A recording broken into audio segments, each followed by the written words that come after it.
सम्मानीय सभापति महोदय गुरुजी गुरुमा वृंद उपस्थित छोट बड़ भाई और भौणी मैंने आज यही पवित्र स्वाधीनता दिवस विषय किसी कहीबार सुजोग मिलू धन्य मन करुच्ची।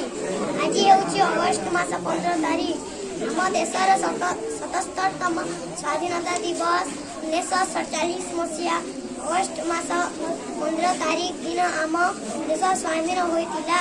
इंग्रेज माने वाणिज्य करने आसी आम देश प्राय 200 वर्ष शासन करछंती। विरोध कले अन्याय अत्याचार करछंती। आम देश भारत को स्वाधीन करिबारे बहुत स्वाधीनता संग्रामी मानक अवदान रही।